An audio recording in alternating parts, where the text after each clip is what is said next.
Assalomu alaykum. Bugun sotuvda kanali obunachilari. Mana bugun biz masjidda qarama-qarshisidagi mahallaga kelganmiz. Bu mahallamizda bitta uchastkamiz sotiladi. Bugun sizlarga xuddi shu uchastkamizni obzor qilib ko'rsatamiz.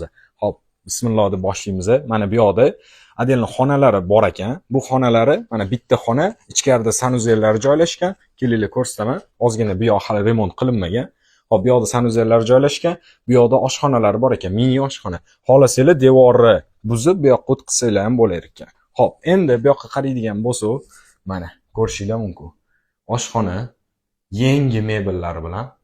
Mana. Endi savol tug'iladi, mebellarni olib ketarmikan degan. Yo'q, hamma mebellarni tashab ketaman deyaptilar. Ya'ni uy sotilganda hammasini birgalikda sotib yuboraman deyaptilar. Hop, bu yoq ham sanuzel, mana ko'rishinglar mumkin. Akkuratni chiroyli qilingan. Mana bu yoqda hojatxonalari bor. Hop, endi bu yoqqa o'tamiz. Bu yoqda mana yotadigan joylar ko'rishinglar mumkin. Bu yoqdagi mebellarni ham, ya'ni shkaflarni ham tashab ketaman deyaptilar. Hop, endi hovlini bu yog'iga o'tamiz. Ko'rishinglar mumkin. Mana zeleniy zona qilingan.